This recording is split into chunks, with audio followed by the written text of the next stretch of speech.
Hey, it's State of State. We got your Nittany Lion update. It's a football discussion with Tom and Justin, so kick back and press play. With former Penn State and NFL cornerback Justin King, I'm Tom Hannafin. This is State of State. This podcast is presented by BetOnline, your number one source for all your betting needs. Get the latest odds, lines, and matchup reports for college football, the NFL, plus baseball, boxing, golf, and more. BetOnline continues to be the fastest and easiest way to place your wagers, including live betting, plus your favorite casino and card games available to play right on your phone. Head to betonline.ag or use your mobile device to join, and be sure to use our promo code BELIEVE, that's BLEAV, to receive your 50% welcome bonus on your first deposit. State of State is presented by BetOnline, where the game starts. Also, State of State is a proud supporter of Blue White Outfitters. Blue White Outfitters was created as a retail shop meant to highlight the confidence, competitiveness, and fearlessness of the elite athletes found throughout the history of Penn State University. Check out the latest Lockdown U and Lawn Boys merchandise today. All sales from Blue White Outfitters directly benefit Penn State student athletes. Visit www.bluewhiteoutfitters.com today.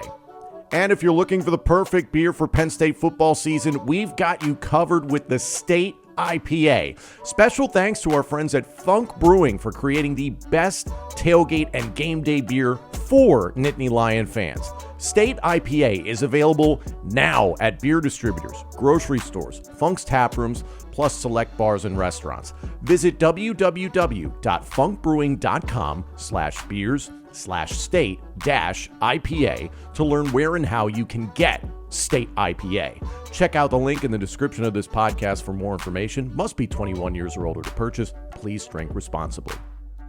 All right, Justin is back in Pittsburgh. I'm back in Philadelphia. We had a wonderful weekend getting together in person to deliver the show to you guys after Penn State defeated West Virginia. And now the still number 7 Penn State Nittany Lions will host FCS opponent Delaware this Saturday at noon Eastern on Peacock. So that's a very important thing for all of you watching out there, is that if you don't have it, try and get it as soon as possible. This is an unfortunate change in college football, but that's just me personally. Anyway, there's a lot of positivity surrounding the team. I know in our last episode, we were talking about like, hey, things felt good, and that, you could see that there's the potential for this team to be great, for this team to be elite. Now that we've had a couple of days for everything to marinate, Justin, what are your final thoughts on what we saw this past weekend against West Virginia? I feel like they had the making of a powerhouse team, right? In a week one where there's a lot of different areas to continue to build on. I think even initially after the game, I didn't realize how good Drew played, right? Until you come back, watch a little bit more of the film. Obviously, the numbers speak for themselves, but like he was doing a lot of great things. Just the efficiency in which they played. I think it was understated how the receiver room actually answered the bell in week one. And we talk about that just like all throughout the offseason. The question marks of them, and I think they answered it. I mean, the coming out party for McLean, coming out party for, I can't say coming out party for Keandre because that's our one touch guy, but 4 for 123, it really excites me from that perspective.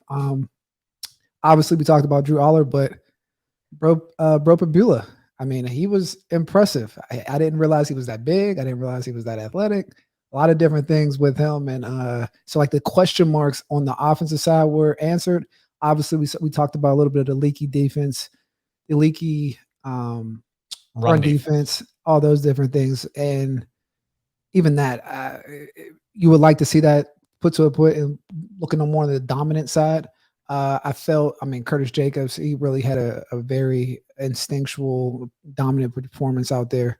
And just wanted to see the rest of the guys continue to step up and play. I think Johnny Dixon played a really nice game as well. I'm seeing a lot of different things when I went back after the initial post game. But I think it's a great week one win, to be completely honest, where you feel good about what you put out there. You feel good about the different question marks on their roster, but also a lot of growth for coaches to continue to correct and ramp up for the rest of the season.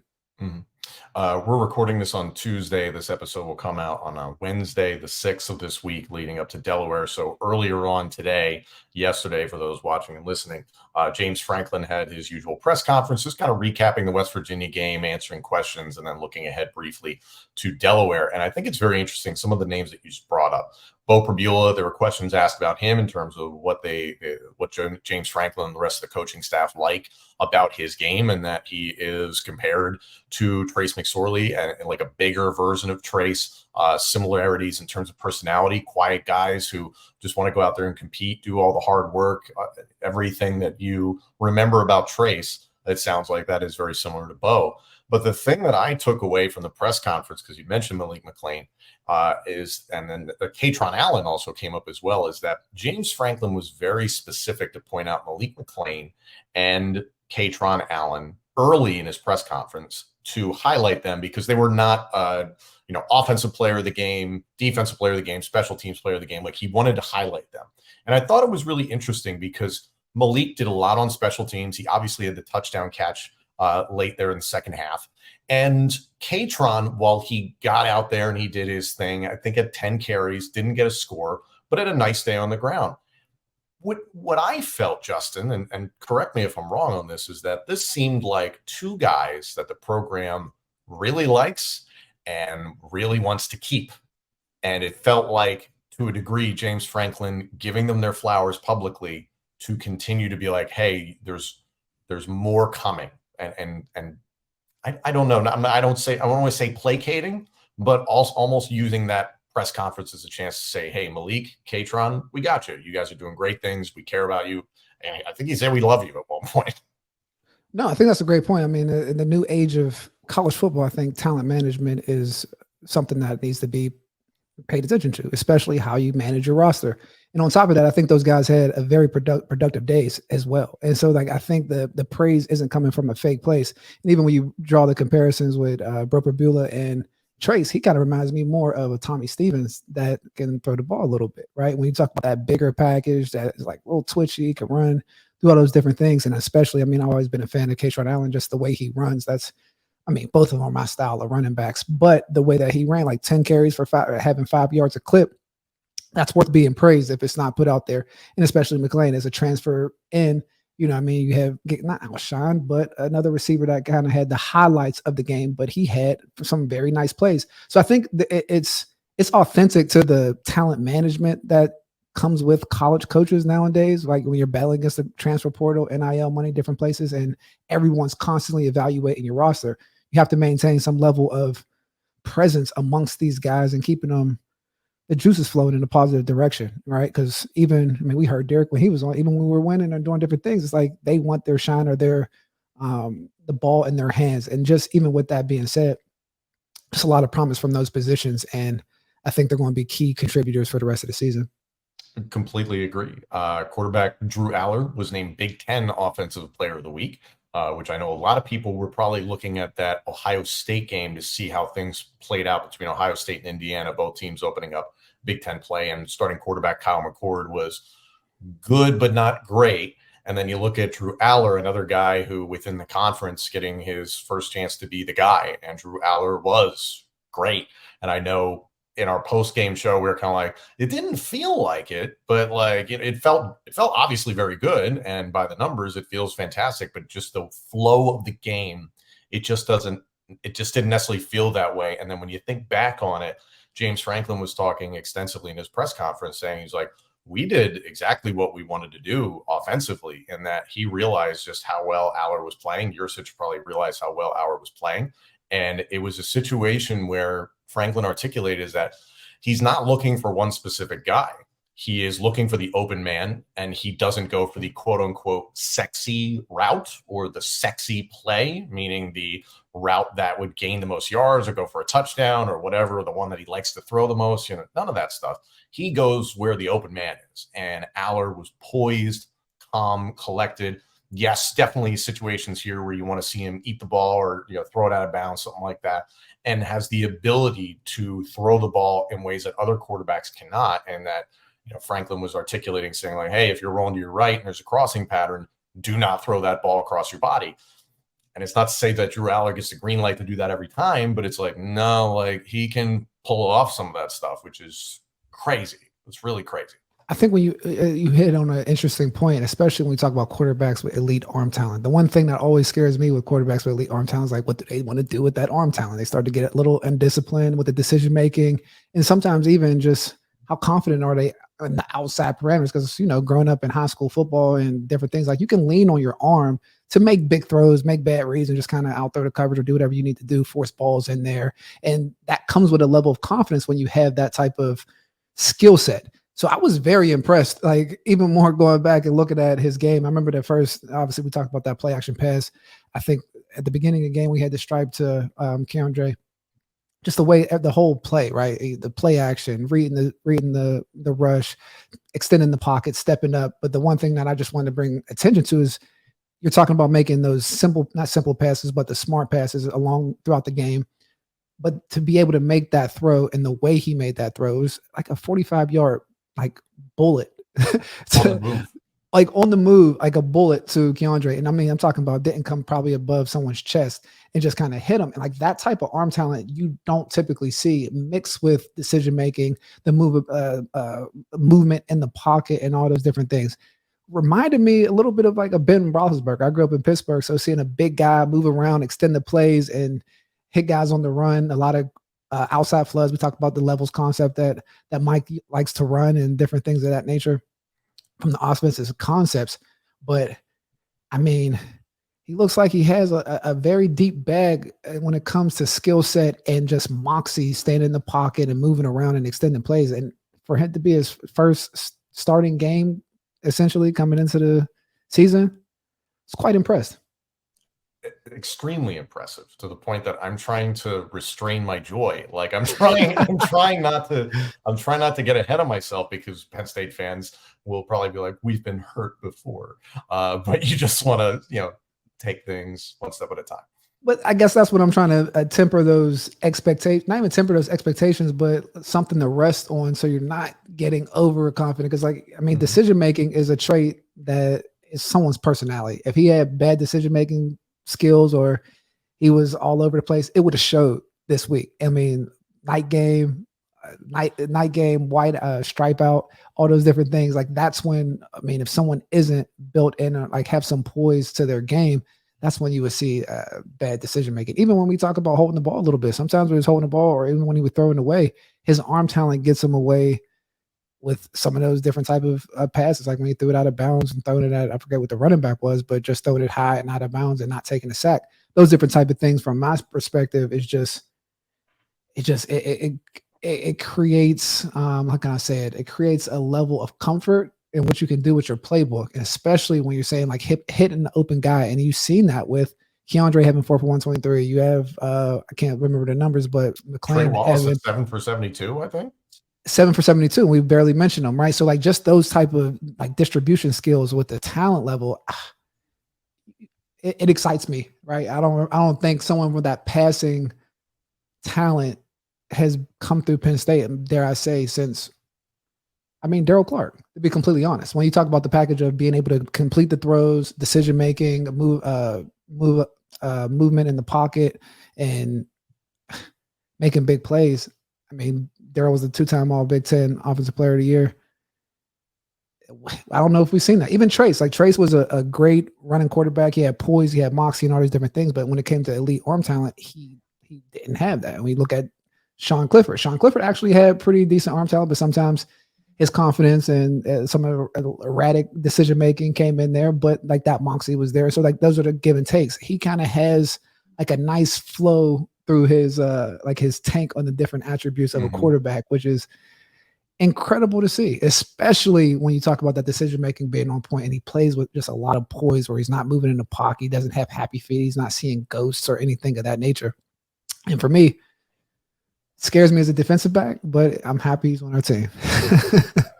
Couldn't agree more. If anything, and I don't want to overstate things, there's a lot of time left in his Penn State career, but arm talent, you put him up there with Kerry Collins, you put him up there with Todd Blackledge, you put him up there with Christian Hackenberg. But there's aspects of what he does that, at least in one game, as a starter, felt really good. And I come back to that mindset of that he's going for the open guy. And Franklin talked about this, is that, when you're locked into one or two guys, it's easy to defend. And that, Penn State in the past has typically had that number one dude. I think is probably as recently as Jahan Dotson, that dude who was clearly far and away better than the rest of the receiving corps. No disrespect to Parker Washington and Mitchell Tinsley recently, but Jahan stood out. KJ stood out. The rest of the receiving corps was developing. So you could kind of key on one guy. And there's questions that have been asked by you and I, like, hey, the tight ends didn't get really involved, but it was like, no, they did great in the run blocking game. And then from a pass catching standpoint, 9 people caught a pass. There's multiplicity. You have to cover every inch of grass. And then you have a quarterback who, when throwing to the wide side of the field, when you're right up against the hash and you're close to the boundary, say on the left, Allar can complete that 10 and out that you and I talked about easily to the other side of the field. And that feels more like a 30-yard throw, really, when you look at it. There's ways that the passing game is opened up now. And if anything, maybe against this West Virginia team, they just realized after a while, they're like, we don't really need to run the ball that much. We can take care of the lawn boys, Singleton and Allen, tonight. That's an incredible point, because I thought about that too as we got done with our last recording. It was like, it's the first game, those guys carrying the ball 23 times, and we talk about a 14-week season and the playoffs and all that good stuff. But another thing just to highlight is the receivers and the options with that, right? You have somebody with 123, you have McClain Heaven, whatever, in the touchdown, and Wallace for 72. And even, he didn't play too much, but he had a nice 20-something yard catch, and he dropped the next one. But when you talk Liam about Clifford, too, for 25, Liam Clifford, I think. But you're talking about the plethora of receivers and options for a quarterback to throw. And I think that's also a little bit different when we talk about the mismatches of the quarterback, decision-making, elite arm talent, and all that good things, but like having a plethora of receivers to throw to be able to spread the ball out and have running backs. Theo Johnson didn't have a catch. So like, that's another, like, we're just talking about weapons that didn't even really start their season yet. And we're like, okay, what's going on? Because he had 323 on the day, and 325. Yeah, it was 325, and it's an efficient 325, right? And it's 21 and 29, damn good. I'm rolling with that. I like that, and especially with the plethora of receivers to throw to, because that gives you the option to, like, hey, take the best one, and not kind of leaning on like, hey, I'm going to hit my slide, all right, I'm going to go for Keandre every single time. I'm like, answer some questions that I was thinking that were questionable. Right. The one thing that James Franklin talked about, obviously, you're going from West Virginia and you're heading into this game against Delaware. And James Franklin said in his press conference, quote, "The best programs make improvements after wins. They don't have to have setbacks or wake-up calls to be able to do it. Thinks they need to be more consistent on special teams, create more turnovers on defense, and need to improve on third down on offense." Now, looking at Delaware, I do not want to be disrespectful, but as an FCS opponent, they were picked in the preseason to finish 4th in the CAA. Their opening game, they defeated Stony Brook, and nothing against that victory, but obviously this is going to be a different level of competition. Delaware won that game 37-13, largely going away. Offensively, quarterback Ryan O'Connor, 24 of 38, 346 yards, a touchdown, and 2 interceptions. It seemed like, watching back the film of that game, after his first pick, they put in backup quarterback Zach Marker, who is a little bit more mobile. He finished the day 4 of 7, 68 yards, and an interception. So you've got this situation at quarterback where it's like, okay, they're looking at one guy maybe for the future, and then maybe feels like there's a competition that's existing here, but you've got O'Connor getting the start, right?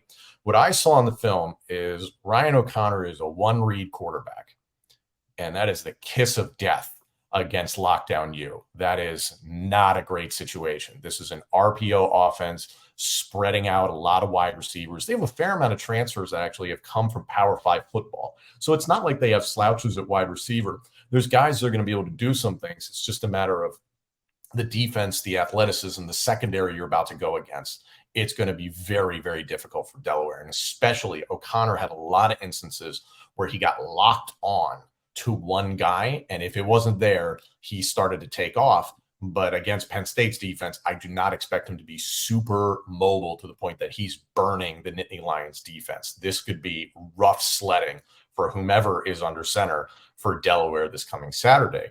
And then on the flip side, defensively, it was an odd game in that I think against Stony Brook did not necessarily want to throw the ball this much, but their quarterback finished 14 of 40 for 163 yards and 3 interceptions against Delaware.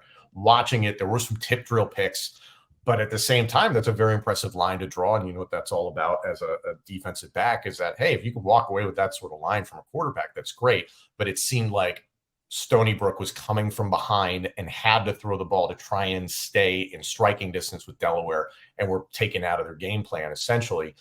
Here's what I ask you. Regardless of what scheme this team plays, you've been in these September games against FCS opponents or even low-level FBS opponents that you walk into the game saying, it would take a freaking miracle for this team to beat us. How do you compartmentalize and how do you make those improvements that Franklin was saying against such competition? I think those improvements that Coach Franklin are speaking of is the makeup or the internal makeup of the team, right? Where you're more so thinking, how do we continuously get better? And then when you play lesser opponents, you dominate those opponents. Something like our man Johnny Dixon said when he's on, like, when you're just better, you just play straight up. And that's the mentality I think that separates good programs from elite programs. Like whether it's like when we, not to talk about what he said a couple of years back, yep, but 100%, like that is the difference where it's like, all right, we play up against good teams, but man, we might play down to the level of this team, right? Or whoever they're playing against. But the mark of a dominant team is always like what spitting out the rat poison, like Nick Saban says, and like how to dominate each week. And so to dominate, you got to realize like, okay, what did I do subpar this week and to get better? Like, because the dominate is going across the board. So like even we talk about leaky run defense or not creating enough turnovers on offense and even running the ball on offense a little bit. But I think that was all intentional. I mean, more so the leaky defense and creating turnovers, those type of aspects. I think that's where the defense comes out and makes their claim, because that gives a defense confidence to just continue to move forward. You're still out there. You're hunting every single day, every single snap, and it shouldn't matter who you're going up against. And that's what I've seen, whether it's from NFL players or just guys that just play in college. That's the one thing that separated Michael Parsons from probably any player that I recruited or have been around, is the level of competitiveness that he had on a day in, day out basis. Some people pride themselves on being hard workers and continue to get better, and I'm gonna pride myself on working hard, but it's not really indicated on the outcome or who you're going against. I'm just like focused on myself. There's a special tick when you're going against people in this game of football, where it's a game of matchups. It's mano a mano, 1 versus 1, regardless if it's 11 on 11, like it's a receiver versus DB, linebacker versus a running back, all these different things. And everybody, all 11 guys on offense and defense have that mentality of dominating their opponent. That's how you continuously get better. And that's having a different temperature, right? Like you're on 100 at all times. So I think that's the makeup and the intentionality that we would like to see from this football team moving forward, and that level of confidence, to be completely honest, just shining through against a team like Delaware. So that means the starter should be thinking, hey, we should be out by the second half. And that's not an arrogant thing to say, but if like we're at Penn State, they're at Delaware, and they need to own that, right? Because we're not playing Partons or begging Partons in this season. At least they shouldn't be. And to that point, the subject has been raised since the West Virginia game, namely by head coach Neil Brown of West Virginia, that Penn State was potentially running up the score late in the game against West Virginia. James Franklin did have the chance to address that. I want to pull up the quote here. Essentially saying that the philosophy of the team is to compete and get guys the chance to play when they have the chance to play. And that when he saw the score was out of reach for West Virginia, I believe it was 31-7, is when the twos got in on offense and defense. West Virginia still had their ones out there. And the way that James Franklin looks at it is like, hey, this is an opportunity for our guys to take what we've installed and try and execute it in a live game setting against, in this situation, a Power 5 opponent, what proved to be a solid team, by the way. That offensive line for West Virginia proved to be very solid altogether. And their run defense, they did a good job, obviously, this past weekend. So you can't fault them too much, but then it's complaining that, like, oh, that late touchdown there by Bo Perbula. It's like, I don't know. I didn't see it as running up the score. I know, obviously, if you're a West Virginia fan, you might, but what are you going to do? Are you going to send the twos out there to take a knee? Then, like, what's the point? You might as well keep the ones out there. That's the benefit of having legitimate depth, right, on your roster. When the guys are getting in, they're still looking to make plays. Like, I always mess up his name. Bo Perbula. There you go. Bo Perbula. Perbula. We're not going to do a pronunciation. Number 9. Yeah, no, my guy, Bo. I'm just going to keep it with Bo.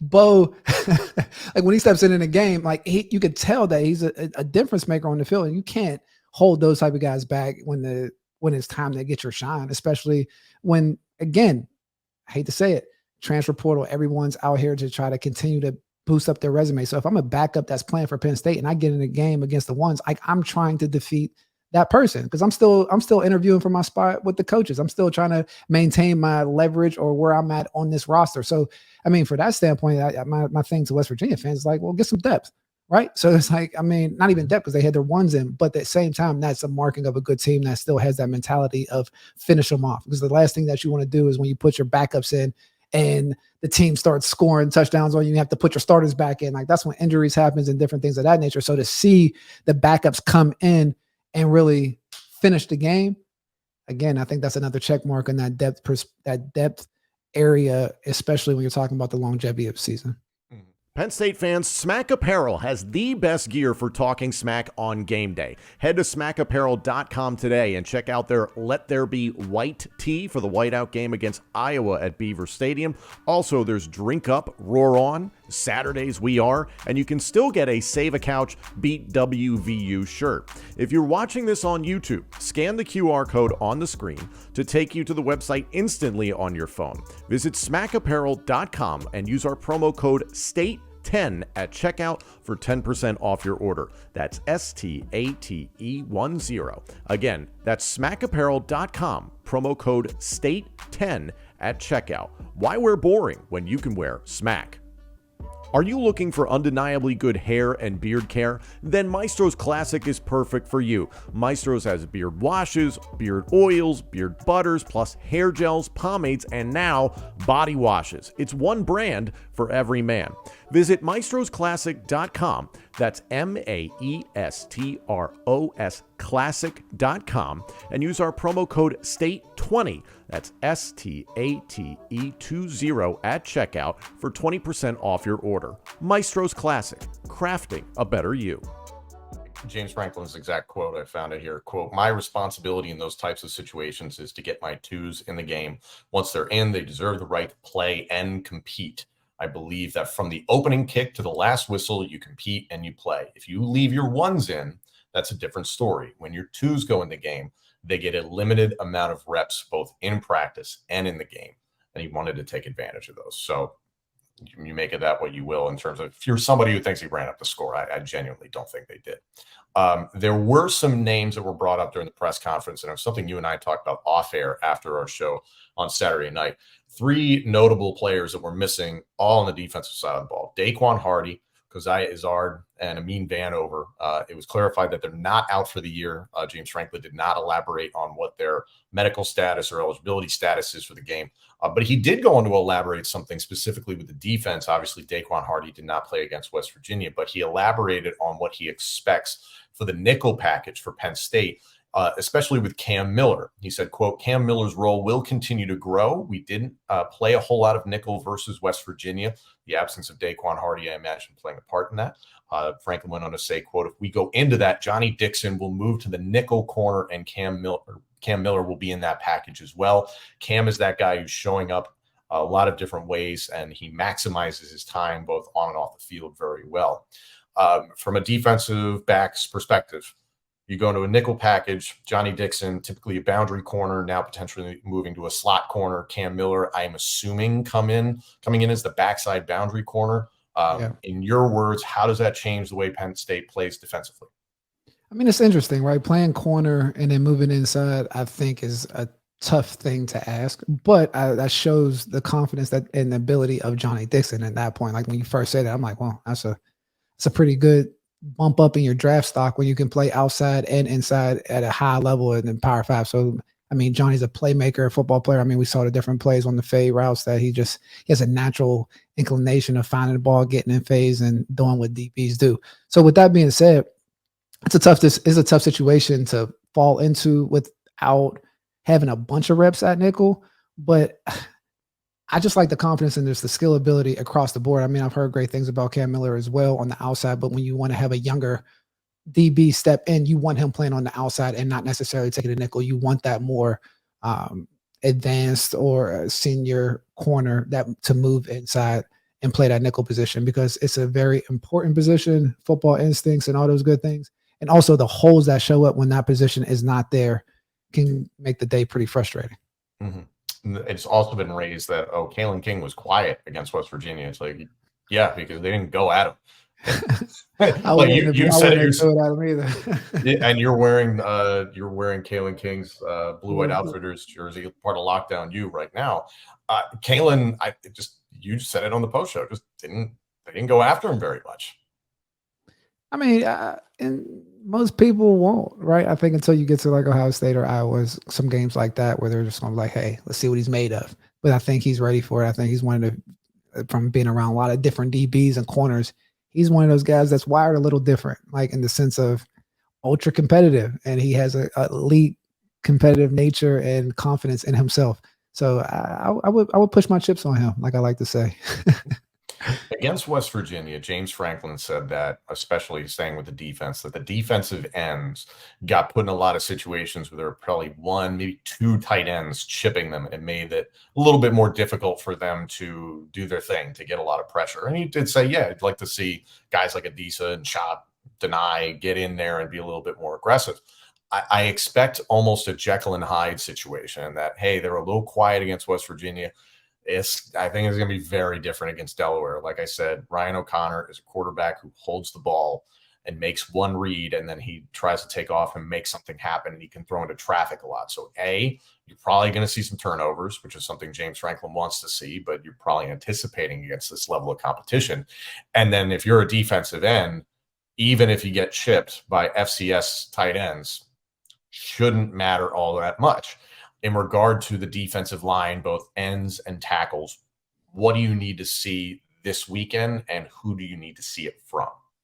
I would love to see an uptake from Dennis Sutton coming in and making some moves off the pass rush, especially. I mean, I think Adisa flashed a lot in the last game. I mean, whether from a pass rushing standpoint or just a pressure from the defensive end perspective. When I say flash, like just making plays in the backfield, causing disruptions and things of that nature. And from the defensive line, you would love to see just pushback, knock back off the initial line of scrimmage, and just a dominating upfront force and playing from that standpoint. I think seeing those two things, more sound tackling from the outside linebackers, when we talk about moving forward in the season, you would like to see that as well. But other than that, I think, like you said, it'll be like a Dr. Jekyll, Mr. Hyde type of situation for this game. And part of that is the level of competition. And This is a really good opportunity. Having just played West Virginia, you get this opportunity against an FCS opponent to fine-tune some things that went down this past weekend, because you're about to roll into Big Ten play on the road again to start off Big Ten play. I think for what is it, the 7th or 8th year in a row? It's substantial. But you're going on the road against Illinois, who didn't look great in their first week of the season, but you just never know with Brett Bielema. So that is something where both sides of the line of scrimmage, you want to see the word dominant come up with how they do against Delaware, because rolling into what Illinois can do on both sides, that's going to be critical. One thing, speaking of the line of scrimmage, offensive line, we talked about it. Unfortunately, Landon Tengwall has medically retired from football. It's a heartbreaking situation. Friend of the show, and we wish him the best. JB Nelson slid in at left guard, and boy, did he look impressive. I mean, honestly, the way that he played, it was extremely physical. It was very violent. According to James Franklin, he was internally named the, quote, offensive finisher of the week. So that what jumps to mind with me, and you can probably articulate this better than I, is just that's the dude that when somebody starts something on the line of scrimmage, he finishes it. You need those guys, especially at the left guard. We like the center, like those dump truck type guys, right? Where they're just mean, nasty, and get inside. I mean, he's 6'5", so 300-something pounds. Like he's a big guy in his own right. But I mean, again, having that depth up front and just from younger guys, that's kudos to the recruiting staff back there, to Kittle and all those guys, AZ, Kenny, and Andy Frank, keeping this thing flowing, because that's, I mean, one of the essential areas of building a roster, right? Up front and making sure those areas are sound, especially on the offensive line. I'm big about how we find defensive linemen and the type of knockback, and, in the new age of football, just moving into just the athletic defensive lineman and just away from like the big stout, zero techs or three techs that just kind of sit it down or just extremely powerful, but continue to have that dominant force on defense and offensive front. Because again, we get back to the playoffs and you watch just historically, the front seven on both sides have to be elite in order to compete at the end of the year. Staying with the offensive line, Sal Wormley was starting at right guard. Caden Wallace, it sounded like they were very, very happy with the right tackle. Still needs to get more consistent. That's the word you always hear associated with Caden, but it sounds like he had a very good camp and has taken some strides. I don't know if I'd put him in the same category as what Olu Fashanu was able to do at left tackle, but Olu was, according to Pro Football Focus, perfect against West Virginia. That doesn't surprise me in the least, which is mind-blowing. You're like, something's bound to happen, but he had an outstanding game. The right side of the line of scrimmage, you feel good. Also, James Franklin was revealing that Hunter Norzad is banged up a little bit coming into the season, some things that have come in during training camp, and even categorized him as one of the best centers in America when healthy. And then you throw into the mix Venga. I hope I'm pronouncing his name right. I've heard Venga Ioane. He has an enormous first name, so forgive me, Big V, if I'm getting it wrong. But the dude is about 360 pounds. He moves like a dude probably 60, 70 pounds lighter than that. To be able to rotate him in there and Drew Shelton as well as interchangeable pieces on either side of the line of scrimmage, that cross-training that gets discussed so much, it's that, even though Landon went down, there is some real depth, and the challenge from James Franklin to these guys has been prepare like you're a starter and then play like you're a starter. Now, you were fortunate in that just about the second you walked on campus, you were a starter at Penn State, but you were in situations in the National Football League, high school, et cetera, where you have to have that mentality. How difficult is that, especially along the offensive line where continuity, teamwork amongst those five is different than every other position in football? I think it's imperative on the offensive line because, like you said, it's a plug and play type of situation where if someone comes down and you step in, any chink in that chain or in that armor or that brick wall is a problem for everybody. Like everyone's going to talk about the offensive line. They're not going to single out like, hey, this guy had a bad game. It's like, no, the whole offensive line was bad. But that is a mentality that you have to have. It's hard being a backup to just be mentally wired and ready to go in at all times, prepare like you're going to play, do all these different things like you're ready to get after it, and then all of a sudden that doesn't happen. That's a very hard thing to do. And on the flip side, if you're not and you get in the game and you're not ready to play, everyone's looking like, wait, why aren't you ready to play? So it is an interesting space to play in.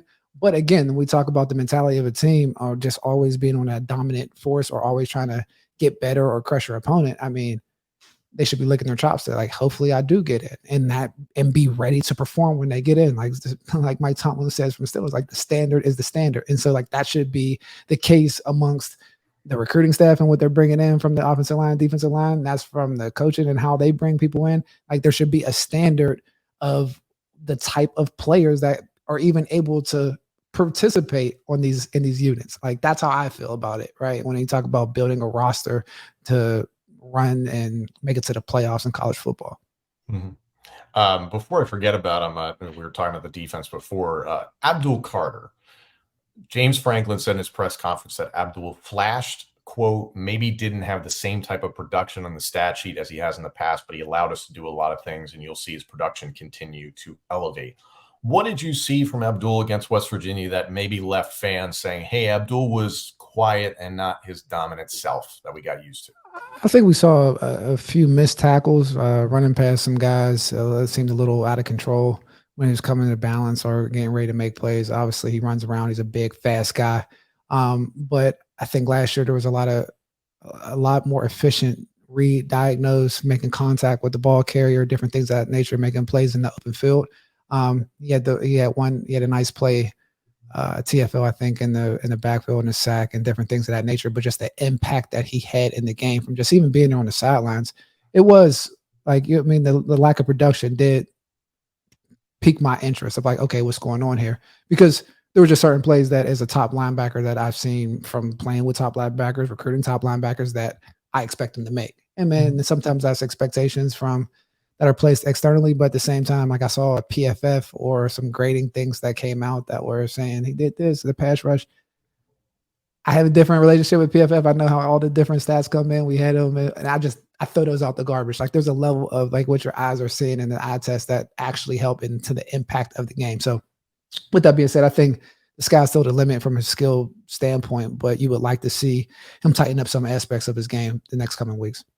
And I have no doubt that he's going to do that. And again, you got Curtis Jacobs, a veteran who was a defensive player of the week last week for Penn State. I believe 10 total tackles, was all over the field, and is really rounding out to be one of the better Penn State linebackers in the last 20 years. I'm very curious to see how the remainder of this season goes, because he could really etch his name amongst the elite at that position. And then Kobe King, I thought, chipped in nicely, but Abdul Carter got a lot of hype last year, and people want to see him live up to that. I'm sure that's I mean, even when even when you use the word hype, I want to like temper that a little bit, because I think there was hype, but there was, I mean, he was producing, right? He was, hype and national autos, different. Like he was out there making plays, even like I didn't know who he was, and I came to a game, I was like, yo, who's number 11?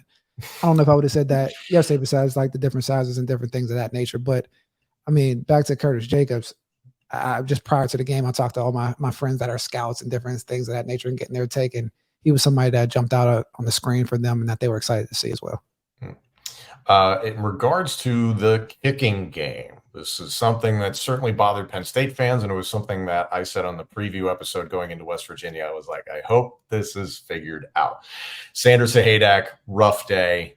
Felkins comes in, does some mop-up duty, and does very well kicking the ball. James Franklin said on Tuesday that Sander actually got up in front of the team on Sunday unprompted and addressed the team, conducted himself very well. Franklin went on to say that Sander has earned everybody's respect, and said that in camp, the competition was very close between Sahadak and Felkins, but that they also have not made any clear-cut decisions at this point at place kicker. You've been on the staff before. You've mentioned it before. Kickers are different. It's a neck up sort of thing. Sahadak stepping up that way and addressing the team is very, very important. How do you handle this competition at place kicker in September? I'm the kicker or just on staff? Both. I mean, now you got a guy in Sahadak who laid an egg, not to be cruel, but just didn't have a good game against West Virginia. And then the transfer Felkins came in and mopped up and did well and kicked successfully behind him. So do you start Sahadak again at place kicker? Do you start Felkins and let the competition continue? It's a scarcity business. I think you give them an opportunity the second game, like you say, take accountability for what's going on and see what happens. But at the end of the day, it's up for him to, I mean, not only walk the walk and take accountability, but you still have to perform. That's the one thing about football is like we always say, like even from DBs, or you see somebody do a one hand, like a one clap after a messed up play, like, yeah, that's on me, or that's my bad. It's like, I don't want to hear that. Like, fix it. Right. So like, even with that being said, great day, take accountability, but at the same time, it's a scarcity business. So you roll with them. Something happens, make the switch and keep it moving. My expectation for this Saturday, Penn State hosting Delaware. For Penn State's defense, I think you're going to see the defensive ends shine, hopefully a lot in the sack column and actually getting a substantial amount of pressure. I think against this level of opponent, it should be expected. The standard is the standard, as you like to say, as James Franklin likes to say. I expect the safeties also to step up. I think we saw 4, maybe 5 safeties rotate into the game and play well against West Virginia. This is a Delaware offense that, like I mentioned, it's run pass option. They like to put 3, 4, 5 wide receiver sets out there. They like to get the ball vertical. Considering that you got a quarterback that, like I said, it's one read and he tends to lock in, I feel like Penn State safeties might be, or certainly the deeper part of the secondary right now, and could come away with some turnovers. On the flip side, for Penn State's offense, you should be able to do whatever you want. This is a secondary that likes to roll out 6, 7, 8 guys. It's multiple looks. It's complicated alignments, and that it's going to force Drew Allar to process some things. And that when you look at this team on tape, they don't line up in conventional formations. You'll see 3 down linemen, but they'll bring 5 or 6, and then they may back off potentially 8 guys in coverage, some zone, some man. They'll play off a good amount. This is going to be an interesting game for Allar, I think, in that respect, just to handle those things. But I have no doubt that he can't handle them. Like, he will do just fine against this secondary. overall, going into this weekend, is there a particular player that you want to see? It's like, hey, I'd like to see this guy do something, or is there a particular facet of what went down against West Virginia that they're like, if they get this locked up before Illinois, I feel really confident. I would love to see, like we talked about, the knockback from the run game and the defensive tackles, just making plays in the backfield. Love to see continue to step up from Abdul, right? I think he's a power force for the defense. When we talk about elite defense, is a lot of it's predicated on him playing at an elite level. He's elite talent at the end of the day. And the same thing with the safeties. I think I mean, not surprised, but like Keaton had a great game, just playing sound football, making plays and different things of that nature, and rotating, get different guys in there. Continue to uptick on like KJ Winston on the back end from the safety position, like you said, like having those mainstays at safety that you can bank on. And I mean, you would love to see Dante Cephas have some, like I would say, coming out party, or just getting a little bit more involved into the offense. And I would love to see Theo as well, like come out of the game and see him make some plays. So, I mean, just some of the weapons that they didn't use week one, and just seeing like, hey, what else is in the pouch or the arsenal of weapons. And if things go well enough, I certainly expect to see Bo Perbula at some point, because I think coming into the season, we were anticipating seeing like a specific package for Perbula. We didn't see that against West Virginia. Like, he got in the game, but it wasn't like, hey, Allar's got three series and then in comes Perbula, or just in for a flash play here and there. You didn't see that. And that's fine. I have no problem with that.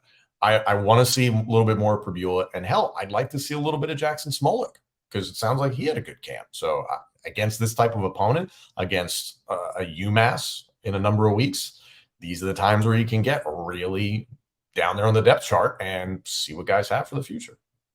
Absolutely. I agree. Thank you all so much for joining us. We appreciate it. Hop in the comments section. Let us know what you think of what happened this past weekend at West Virginia, and what you are hoping to see against Delaware this Saturday. Again, that's at noon Eastern on Peacock. So if you don't have Peacock, go about whatever you have to do to get Peacock. So like, comment, rate, subscribe. Thank you all so much, and enjoy Penn State versus Delaware this Saturday. Thank you all so much for joining us. This episode and our entire library of shows is available now on YouTube, Apple Podcasts, Spotify, Google Podcasts, TuneIn, and wherever else you get your podcasts. And of course, let us know what you think of the show on Twitter at TheKing1 and at Tom Hannafin. State of State is presented by Bet Online.